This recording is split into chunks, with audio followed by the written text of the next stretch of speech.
In action, episode 14. And we have Yep. Mr. Dylan Durr on to talk about his harvest, which was that Saturday night too, or is that last Friday? Actually, I shot him Wednesday night. Wednesday. Oh, I was way off. October 4th. Okay. Nice. No, the way I had him kind of pinned out, that was the day I was pretty positive I was going to kill him. Is that over by my? Well, I guess you don't have to say where exactly it was, but around Grinnell. Yeah, it was Grinnell area. Yeah, Central Iowa. Yeah, it was in Iowa, Jasper County. It was in Iowa. Nice. Yeah, if you want to go, maybe walk us through, and I know you had some history with him, so that'd be awesome. I had quite a bit of history with him that I really, it's kind of foggy because I wasn't a deer I was ever after.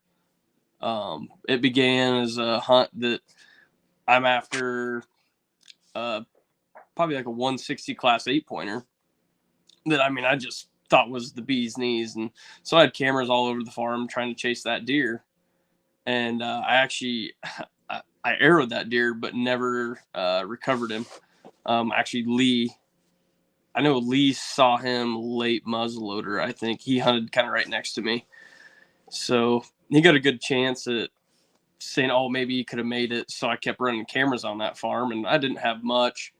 But Payback was this kind of a spindly, small rack deer. And he just absolutely got pummeled by this buck that I was after. Well, comes to find out the next year he showed up and he was a little stouter, but just didn't get much bigger. He got heavier, but that was about it. And so he still was way off the radar. I honestly was a deer that I was willing to get rid of last year during shotgun season for Schrappy. And so actually, me and Gavin were out that one year, and we were looking for some turkeys. Came upon his match set by a prescribed burn. Yeah. So we found him. Nice. Be kind of cool. And that'd be 2 years ago. Yeah. And that's when he first really hit the radar because he was all over the camera, like maybe this deer will stay, but not a lot of high hopes. And then I took Schrappy out. I had camera picture after camera picture of him last year, and I'm like, this would be probably the easiest deer I could kill. I was kind of set on him. I hunted him once, was probably the last night of bow season. He came through, offered me a shot, but I couldn't get it on film. It was kind of more the big thing, and I was like, whatever. Didn't get the shot. He runs through. I was chasing a 180, 170 class triple main beam over at my other farm, so I wasn't that worried, which also didn't pan out that well. But no, I went shed hunting the next year, and I wasn't so lucky with this set. But he got kind of chewed up pretty hard. He's got some good cool kicker. But yeah, I had no idea what to think of him. I still didn't think he was going to be much. I honestly thought he might downhill. And I threw cameras up this year, and first, oh gosh, splits. And I was like, this is the deer I want. That split deer. I was like, he could be something maybe next year. And then I bet 2 months rolled by, and I was kind of looking at, the velvet pictures of what I was just getting was heavy bases, and then it disappeared. That buck never showed up. And then out of nowhere, that heavy 8 with the splits walks in front of my camera, makes it go off, and I bet I looked at it 3 days prior, and then I went to show it to my dad, and I opened it up and I looked at the HuntSmart app, and I'm like, oh my gosh, I 100% missed it. He was in the background, and he was bigger. He was bigger than the 8-pointer. I'm like, okay, things changed. I knew exactly who he was. I'm like, that's Payback.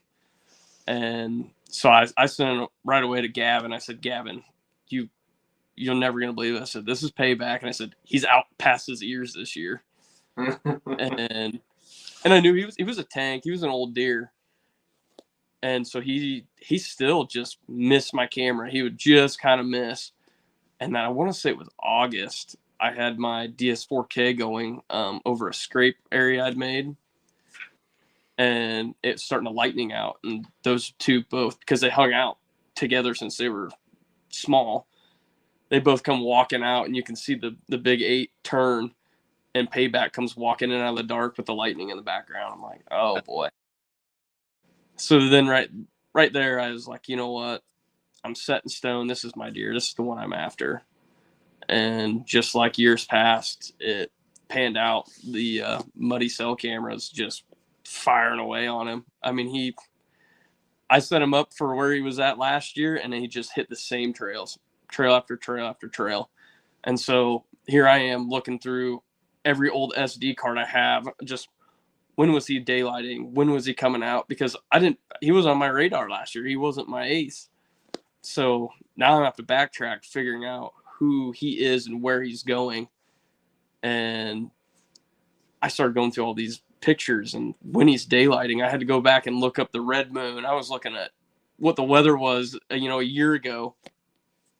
And next thing I know, deer season's right here. I've got a week before deer season, and I'm setting tree stand after tree stand. I set 15 tree stands up in, I don't know, probably a week. I was setting up about 3 a day, trimming everything up.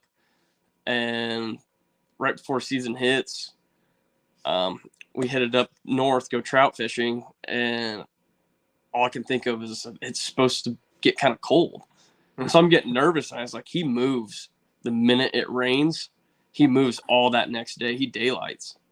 So we had that forecast come in, and I didn't say anything to the team. I know everybody was kind of a little bit shocked when I said I killed him, because I was pretty quiet on the group chat. I went and sat Monday night and went and looked for, see maybe if I could see anything moving around that area where I had him pinned down. I had his bedding area pinned to probably about 100-yard range. And so I know Jesse he gave me quite a bit of hell for it, but he's like, you put that camera up for one deer? I'm like, for one deer. Yeah. And it told me everything I needed to know. That one camera with the camera nearby where I shot him at, they both just synced up. You could tell when he was coming into bed and when he was leaving. And so I saw my first opportunity. I think I can't remember what I did Tuesday. I know I was mad. I had to go set cameras up at my girlfriend's parents' property in Marengo. And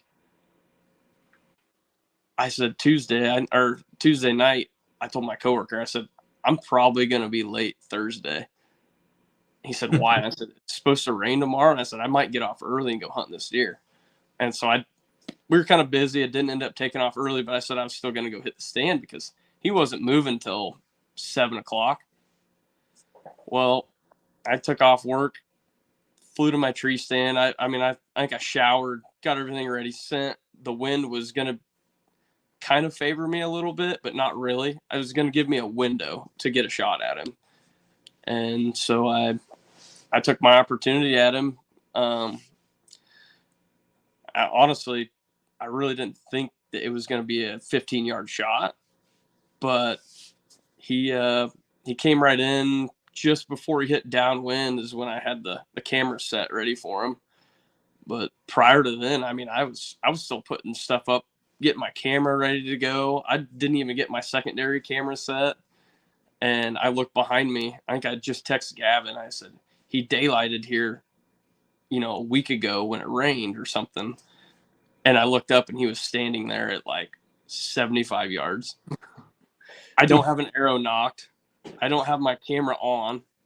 So I'm getting busy trying to get everything ready to go. And I didn't think it was going to happen this fast, let alone my second sit of the year. So, I'm not used to that. I think the earliest I've killed a deer prior to then was that big 8 I shot 2 years ago. I think I shot him October 25th. And so getting an opportunity at a mature deer that was pinned down to his own ways was pretty thrilling, but really rewarding. Really rewarding seeing the homework pay off. But So he worked his way into you at 15 yards. You got your arrow knocked and yeah. So I was definitely in a little tussle too, because I only had one lighted knock in my arrow setup, and so I had to get that one arrow ready to go. Because usually, like I said, I don't have a deer killed till late October, maybe early rut. So I wasn't quite 100% ready. So I found my one arrow and snuck it on, and he was behind. You could see the trees were blocking my way, so he wasn't really looking up my way. And once I got the arrow set on there, I think I finally turned the camera on, and he was probably 35 yards away, maybe. But it was a pretty good stare off there for a while. I actually went back and finally watched the full video for the first time this morning. Went back, and I thought he was there for like 15, 20 minutes. He was only there for like 6 at 20 yards. No. But yeah, can't go wrong with that though. But then it was kind of hard because at that point I also have cattle right over by me, and so he was pretty hesitant to keep walking the way he was walking, and which I totally understand, and I've seen him do it before. They won't walk past them. It's probably not his thing. He probably might have turned around, but he was stopped close enough. I actually got out on my tether, had my safety harness on, and it was about as far as it would go. I was kind of almost leaning on it to get out and around my camera so I could get a shot at him. And so when I shot, I mean, I'm not kidding. My broadhead was probably 4 inches from the camera. I need to go back and watch. I might have swashed it in front of the camera when I was drawing back. I don't know. But yeah, you sent the impact to us, and you were like, "Oh, it didn't go through," and I'm like, "That deer's dead. That deer's dead right now." I was really nervous because I've shot a lot of deer towards the shoulder, and I've never had to try to sneak it in front of it because he was quartering towards me, and I was like, it's honestly probably my best shot opportunity right now. I said, if anything, I missed to the left, I'd hit him in the neck, maybe hit an artery, but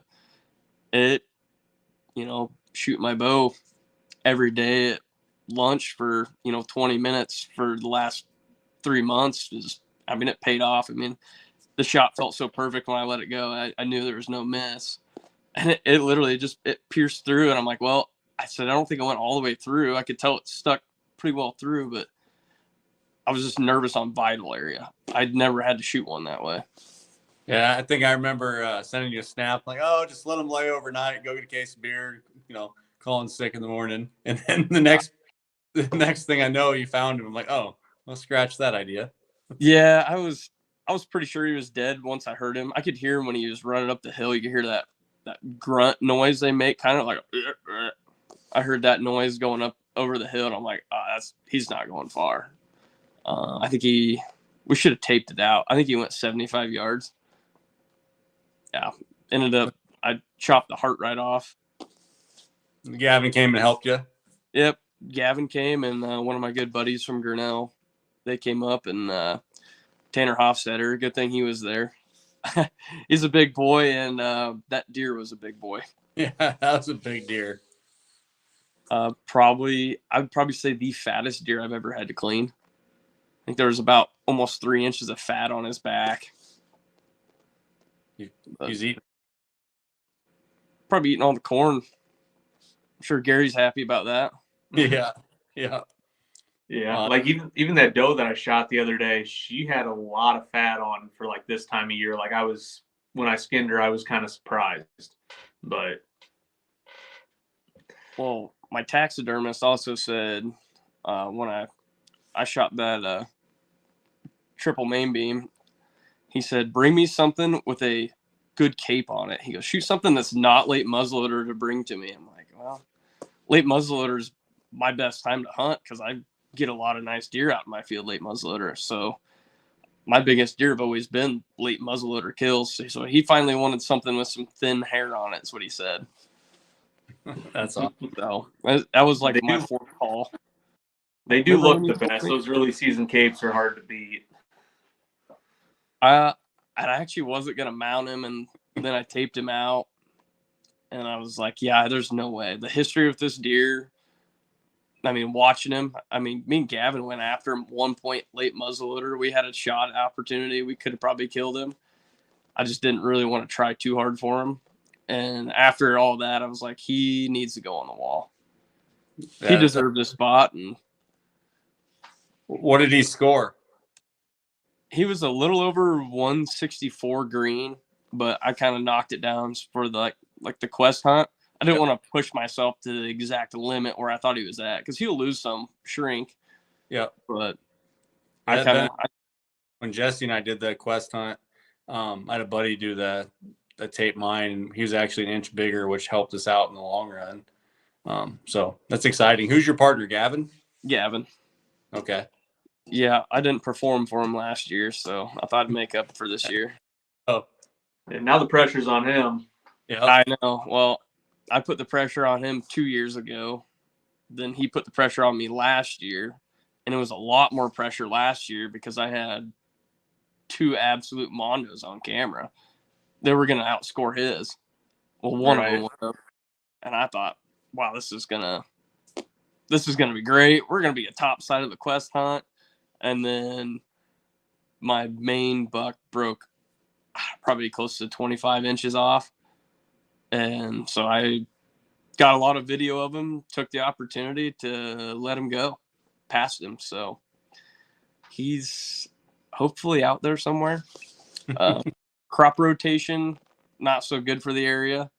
So there's a chance that he could come back late muzzleloader. Did he run my way? Did you push him over towards the stuff I can hunt? No, I don't think he went that way. Not the last place I've seen him. So I saw him after season, probably a week and a half after late muzzleloader. I saw them further north, over by Joey Polyeye's area where he hunts. So I got him into a hawk blind, so watch out. He might be shooting him. Well, as long as they come back for late muzzleloader, that's all I care about. There you go. Yeah, that's a good. Yeah, that's the area that I grew up in, and I never once killed a big mature deer in that area. So it's cool to see all your success. Well, my dad did everything before I did. My dad always killed. Everything was 160 plus, and then I think he shot that 2000. I can't remember. It was 2009 or I think it was 2009. Yeah, it had to be. And he shot that 215-inch Mondo. Yeah. And he's like, nope, done. Per se. I would say per se done. And then he waited another 11 years and he shot that little one you called the Freak or whatever, Jesse. Oh, he shot that one. And it had an arrow stuck in its butt. He's like, honestly, because I probably wouldn't have shot it, but it couldn't even jump the fence. It was limping really bad. And so they just ended up shooting it. And it was just kind of a wonky. That's a cool deer. But I think he was old. I think he was like a 4 or 5 year old deer. He just was one of them nasty little junk bucks that'll never get big. So, well, I'm kind of mad. He's got 2 drop tines. I've never killed anything with a drop tine. My dad's got 2 of them. Could have floated me one or something. An inch drop tine count? Yeah, inch counts. Oh, there we go. Then I got one. I don't have one. I got one double drops. So, well, I got a couple sheds with them on there. I had quite a few, like that one I found behind your mom and dad's old place. Yep. Chased him really hard. I actually passed him, which was really embarrassing. I passed him at like 30 yards. I had a way bigger deer out front, honestly, but then I found the shed and then I realized I might have been way off. He was so tight. I mean, I bet he didn't have but a 16-inch spread on him. So getting an opportunity at him was pretty cool. And then, like I said, we did that 2020 realm where me, my girlfriend, my dad, my brother-in-law, we all just kind of had a good year. Yeah, you So blasted all the deer I had on camera all year long. Somebody had to do it. I mean, you can't just look at them all. Including that Right. above your shoulder. Yeah, but I mean the funny thing about that is I had that deer the day before you killed him at like 150 yards with a smokeless. I'm like, every other deer had walked out in the field, fed, no issues. He kind of walked, and I was letting the film roll. I'm like, I'm going to get some great footage. This is going to be awesome. Then he walks up over the hill and disappears and never stops. And I'm just like, there's 40 deer in the field, and he's the only one that walked in and just walked straight away and never gave me a shot. And then I actually shot my muzzleloader the next day, and at that distance, I would have missed him. I would have been 8 inches low and 8 inches right. I had bumped my scope.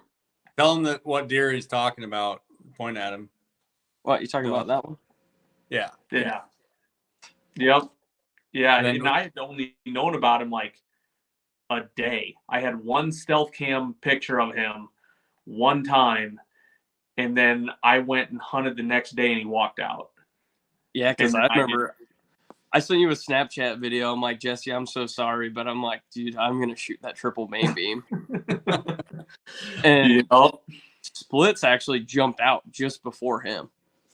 It would have made for a pretty good video. I think there was probably like 250 deer in that little 8-acre food plot. I mean, it was packed. I mean, I had several probably 150, 160 class deer that were coming out all at the same time. And my mind's jumbled because I see this triple main beam buck jump up. He's right by my other tree, or not say a tree stand, but our deer blind, that sniper blind we have set up there. Right. He literally jumped out right next to it, 10 yards. I mean, you could have shot him with a bow. Him, Splits, and that other buck you'd arrowed. Yeah. Yep. That Big 10 that I brisket shot. Greg and Nick went to try to help me blood trail. And there was a ton of blood, and then it just kind of stopped. Yeah, we jumped the freak buck during when we were blood trailing too. Yeah, I remember the one your dad ended up killing. Yeah, never had him on camera. I actually didn't even run cameras at that time hardly. I think I had 2 cameras.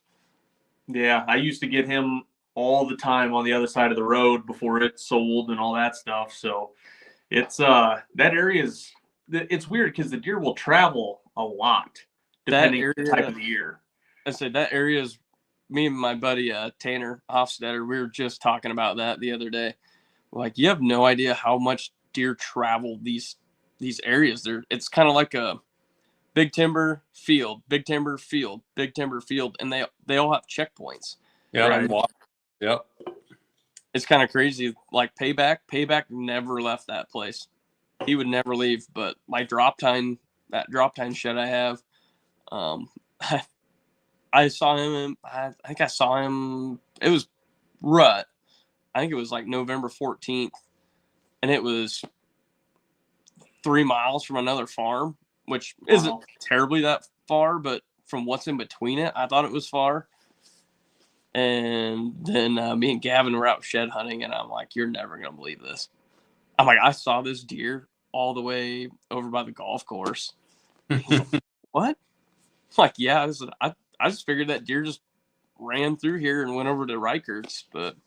Right. Well, that big 8 you killed a couple years ago with your bow, that big one, yeah, I had him all the time on camera. Like, and I didn't think he was, I mean, I thought he was big. I didn't realize he was that big. I thought he was like mid 40s. I didn't even think he was, I didn't know he even was. I think I had a picture of him from the year prior during late muzzleloader, and I never saw him again. Yep. Didn't have any radar on him. I had a lot of cameras over there at the farm, but he never raised a hair on me. And then he showed up. I was full draw on a pretty good 10, and I heard a noise behind me, and then I heard another. I thought it was like a grunt at first, but then it come out he was snort wheezing, because when I looked back, he was just ruffled up, and he was at 15 yards, and I was like, boy, that looks a lot better than 35. Yeah,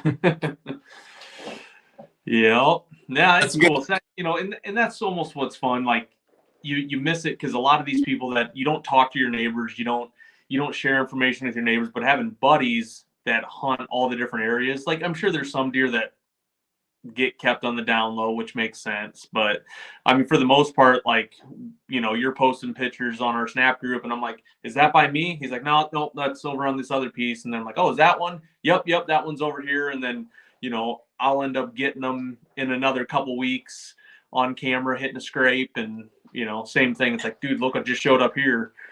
So yeah, we had. Or did you ever have Red Rock? yeah, I don't know if you ever got Red Rock or not. We had Red Rock, Yep. and then we had that 11 pointer that just went MIA. that stud 3-year-old. Yeah, I have no oh my idea. God, that deer was. I have one of his sheds from when he was 2, and he was 3 in 21. And then he Nothing of disappeared. him last year that I never had pictures. I didn't. One of your buddies have pictures of him maybe last year, Tanner did. and then Well, nothing. One of the this year. shot, I remember you guys sending pictures. It was by that school teacher's husband. I can't remember his name. He used to hunt one of the properties I used to hunt back there at the dead end by my parents. The one with the drop tines? Dusty or whatever. Oh, Dusty Dara? There, yeah. He shot one of the deer you guys had pictures of. I remember that. He shot a couple. Tanner Hofstetter, like I said, my good buddy, one of his friends, they ended up shooting Red Rock, which was a crazy story. I missed him October 24th. I hit him. I was right on the fence line, and I clipped a branch and stuck it right below his feet. Aww. And then Gavin missed him at like 30 yards. My brother-in-law missed him. One of the other neighbors missed him. And then I was all over him late muzzleloader. I'm like, I'm going to kill this deer. He was hitting our field every night. Christmas Day, I was going to have to shoot through a fence. They showed up way too early. I think I got out there like 1:30, and the entire field's full. I'm like, well, this is going to suck. So I just kind of shimmied up to the field edge, and he walked in the same spot. I shot another 8 that year, and walked in the same spot, but I couldn't shoot. I mean, I could have, but I had a fence that split right kind of where he was at. And I was like, you know what? He's a frequent flyer. Not going to bother him. Let him walk Christmas Day. Let him have Christmas. Next day, I'm like, let's go get him. Step out, go after him. Somebody comes walking through the preservation, and he jumped up about 75 yards in front of me on the property I can't shoot on, and away he went. And then about 2 hours later, I get a picture. He goes, is this Red Rock? Oh, crap. Yep. And I actually he was the first deer I encountered that year when I was hunting. They had just pulled the corn, and I sat along the corn edge, and he came in behind me like late October. I had rattled, and he came flying in behind me, and he was up the hill behind me, and I couldn't get a shot off. Oh, like I had him at like 35 yards, and I probably could have, but it was one of those. My wind was blowing right to him, and he's just looking at me in the tree. We're eye level, and I'm like, not even gonna try. Not gonna work. Nope. I'm gonna miss him or wound him or something. So just live to fight another day. Yeah.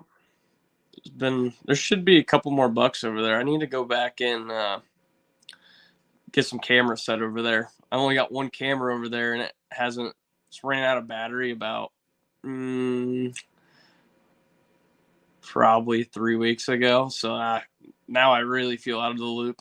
Yeah, I mean, to get them back on all the scrapes. They're really starting to go in some places. I found a couple fresh ones moving cameras around today, and my area is usually a little bit behind down south, but yeah, we're gonna get after it, and I think might take the neighbor over there to his place, his parents' place tomorrow, and go after that big 300-pound buck that I've been sending the pictures of.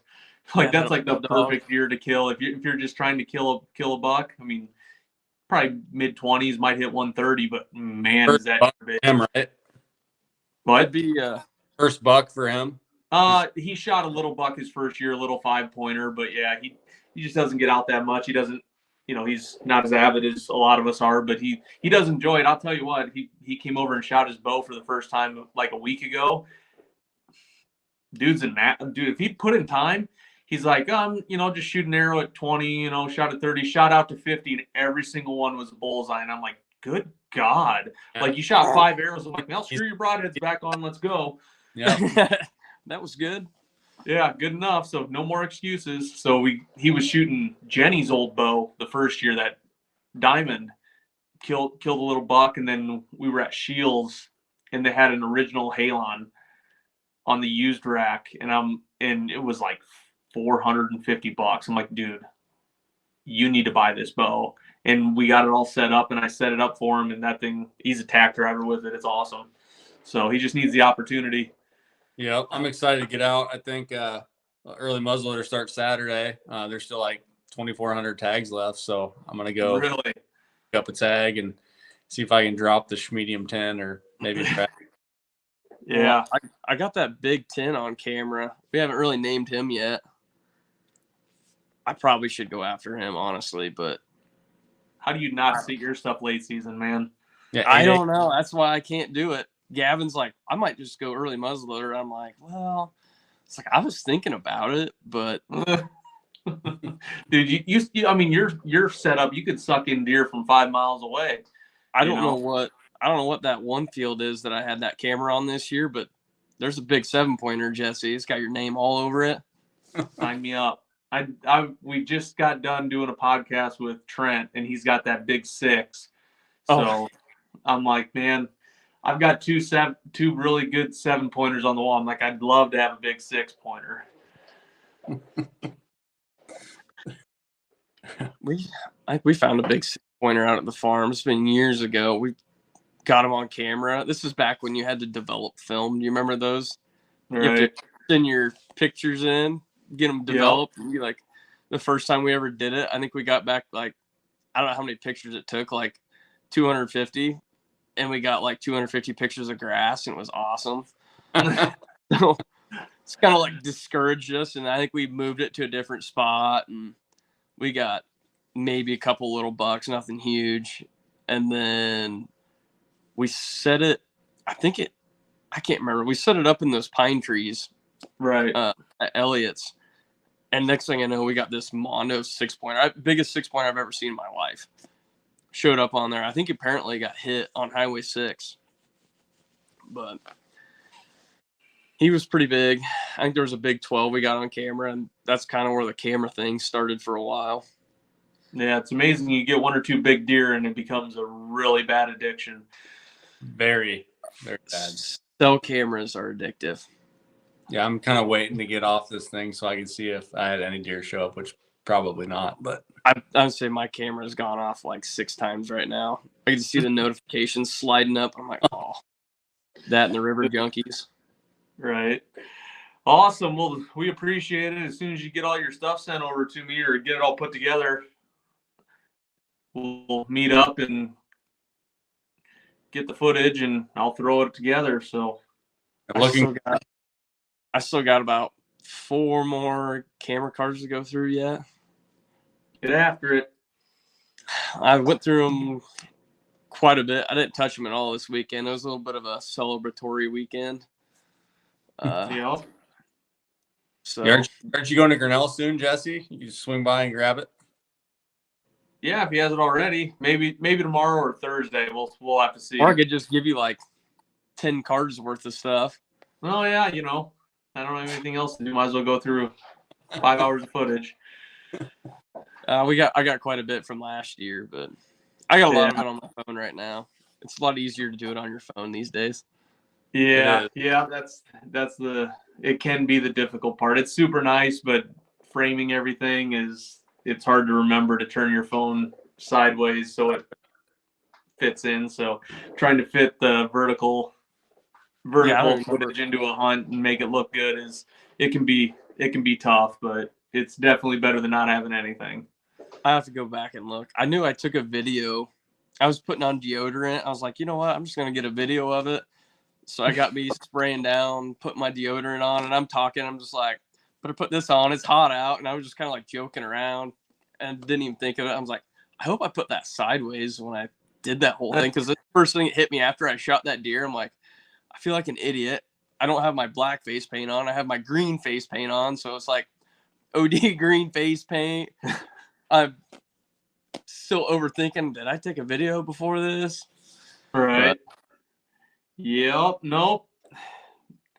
It'll all pan out. So, but yeah, we appreciate it. I'll get this up in the next, week or so, and we'll hopefully have a whole bunch more kills coming this way. I like doing this podcast with people that are killing deer and kind of give us a story before we actually drop the hunt. Let people kind of get excited about it.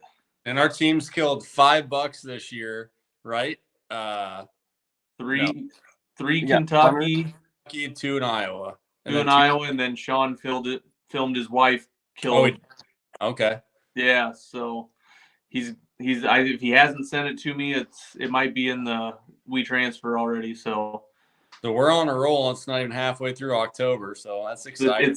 It's the 10th as we do this. So, and we got another cold front coming. So I would expect at least 1 or 2 more down in the next 10 days. So, well, me and G are going down south this weekend. So, did his show up yet? No, but he does have a significantly big one. Nice. Just not the Not one that he's one. got the set off of.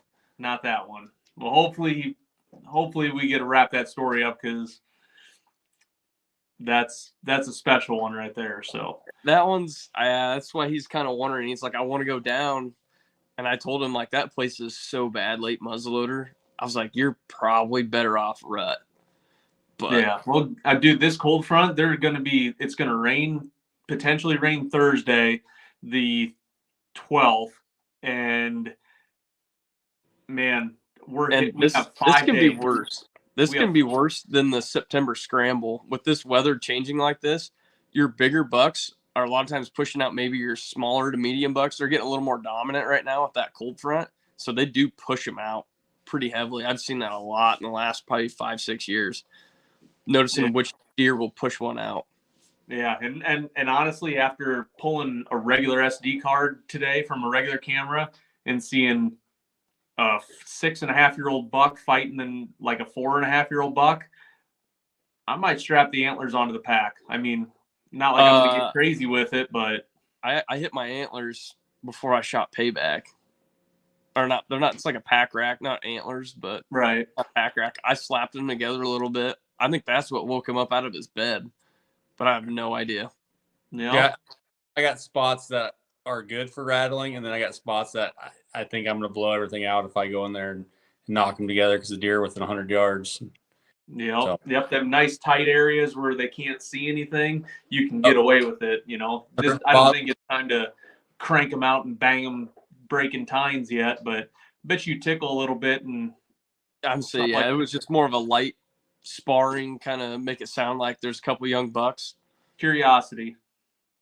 It definitely got them going. Yeah. No, I'm excited. I'm ready to get going. I'm going to get back in a tree in the next couple days and probably hit it hard again this weekend, 4 or 5 days, and see if we can't get one. I would put money on myself that I make the gun go boom. Yeah, you. That's probably a pretty safe bet. I'll probably just jinx myself. We'll see. Yeah, charge up your cameras and make sure you have your SD cards in. Oh yeah, they're ready to go. 2 GoPros, a Tacticam, big camera, and we're good. Awesome. Well, I'm gonna check my trail camera app. So thanks again, Dylan. Congrats. And yeah, we'll keep you posted. Thanks, man. Good work. Sounds good. Thank you. Take care.